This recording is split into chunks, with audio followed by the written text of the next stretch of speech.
Up, you guys? Welcome back to another video from Mr. Nightmare. I hope everyone had an amazing day. Yes, we're back with Mr. Nightmare, and this is text conversation with disturbing backstories. So sit back, relax, get your snack, get comfortable, get in a cozy spot, get your blanket, get your teddy bear, and all that, and let's watch.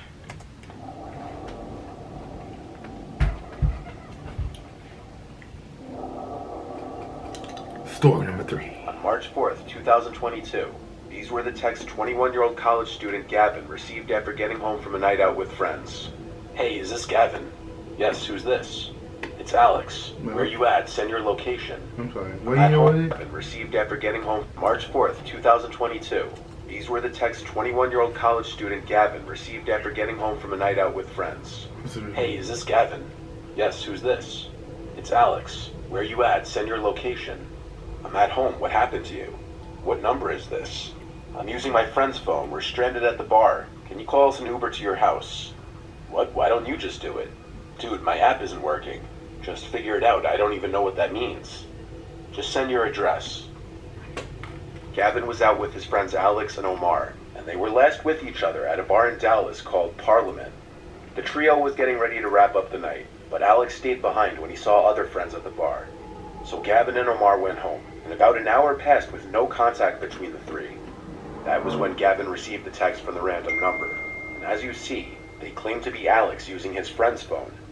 Alex had lost his phone, and he was using his friend's phone, who Gavin apparently had never met before. He was asking Gavin to call him an Uber, since according to him, it wasn't working on his phone. Gavin refuses, basically noting how silly that sounds, and tells him to call his own. The conversation picks up here, where Alex agrees to apparently call his own Uber and asks for Gavin's address. Gavin stated that this was around the time he was becoming slightly suspicious, but he still gave his address, however not without making a comment about how he should memorize his address by now. He says he cut him some slack due to the fact that he was drinking. Gavin asked him why he was using his friend's cell phone, to which he got a response that Alex lost his phone. He then lets them know that they're on their way. And when Gavin asks Alex if he knew his friend, he responds, nah, he's cool though.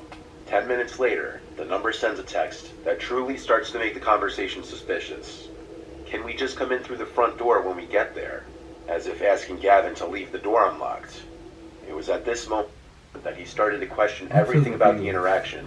From the first text being, hey, is this Gavin? So Gavin he asking Gavin to call them an the Uber, bar? to now the leaving the door unlocked.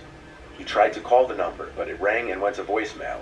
He then tried to text and call Alex's number repeatedly, but it would just keep going to voicemail, and the text would just say delivered. Gavin stopped answering this foreign number now, and called his friend Omar to ask him if he'd heard anything from Alex, to which Omar said he had not. After reading Omar all of the texts, Omar agreed something was off. They looked to call the bar Parliament, but there was no number listed online to call. Around this time, the number texted Gavin again, saying, we're here, open the door. Gavin went to his door and looked through the peephole of the door. There was no one in immediate view though, which maybe at first would have implied it was all a prank. But when there was a knock at the door, Gavin checked the peephole again. There was still no one on the other side. Reality of the situation was setting in now for Gavin, as this was no longer just texts on a screen. Someone was actually on the other side of his door. So he asks, who is this? Straight to the point. They reply with simply, LOL. Gavin asks again, who is this? And they reply, open the door. So instead of answering again, Gavin calls the police. The knocking persists for a few minutes, in long intervals. Then it stops for good when the person or people on the other end realize Gavin was onto them. Gavin went on to DM one of Alex's friends who he was hanging out with after he and Omar left. And almost instantly, the friend DM'd him back explaining that he, Alex, and their other friend were jumped by a big group of men in the street. They were all badly injured and went to the hospital. Alex's phone... Are you Alex? Are you and Alex at my house? This actually you guys? No, dude. Me and Alex were jumped outside walking home by these black dudes. They stole our shit. Alex lost his phone. And Scott lost his wallet and phone. We're in the hospital right now. Those guys are texting me off some random. Phone had been stolen, while one of his friend's wallets and phone was stolen. Alex not having a password on his phone, and all of his info and conversations were accessible. Alex's friend helped him in getting his phone locked. The police report that Gavin would get from the police who came to his house would later help Alex in getting his service provider to replace his stolen phone for him.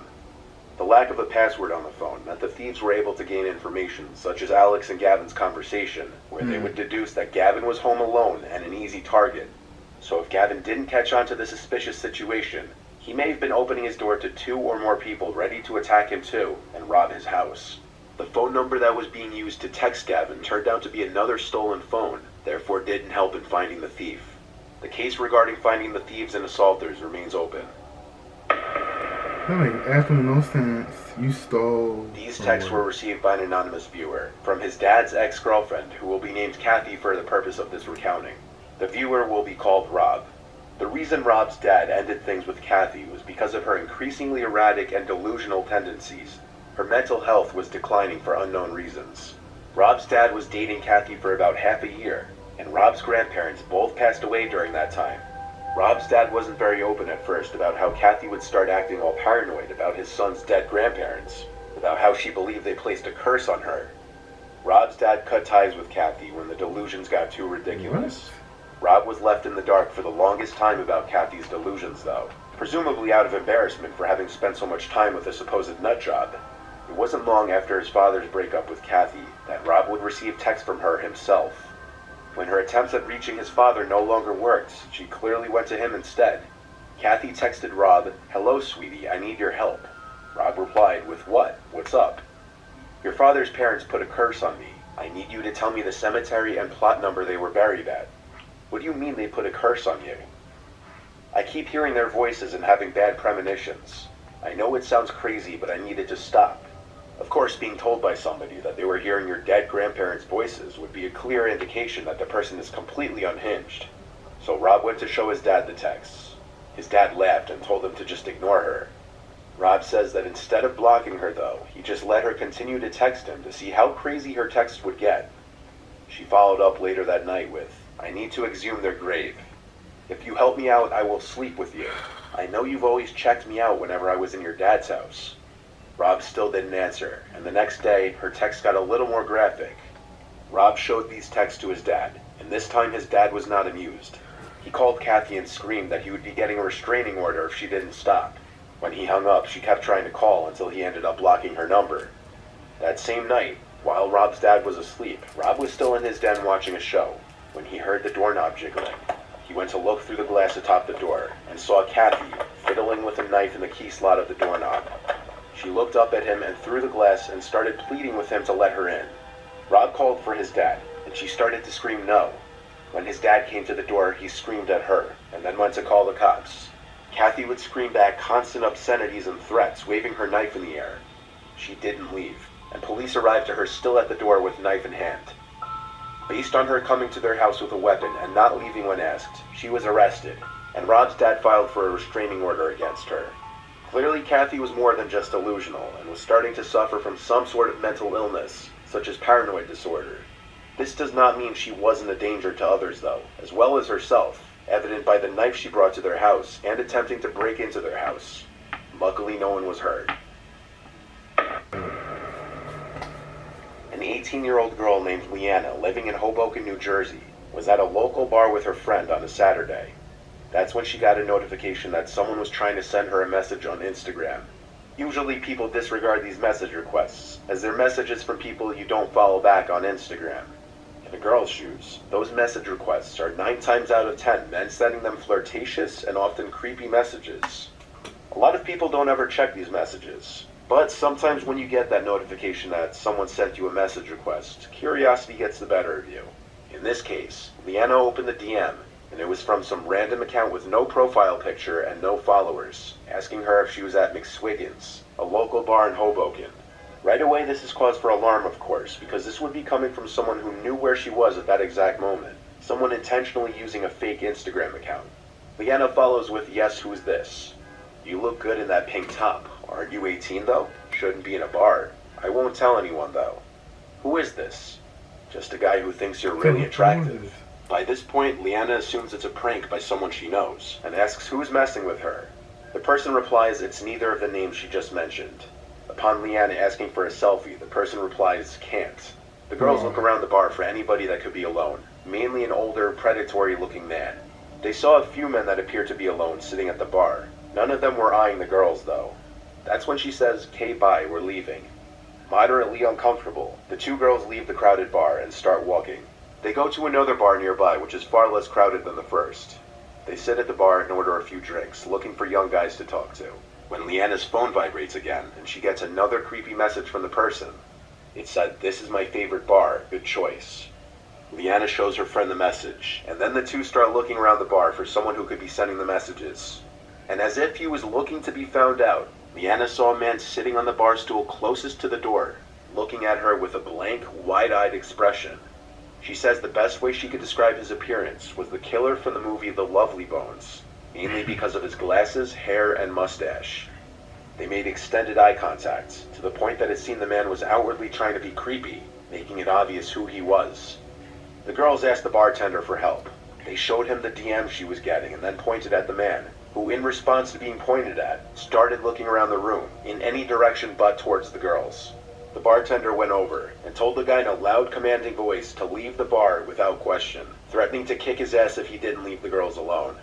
The man left the establishment, surely feeling at least some sense of embarrassment, as anyone would. Leanna and her friends stayed at the bar for about half an hour, only to avoid running into the man outside.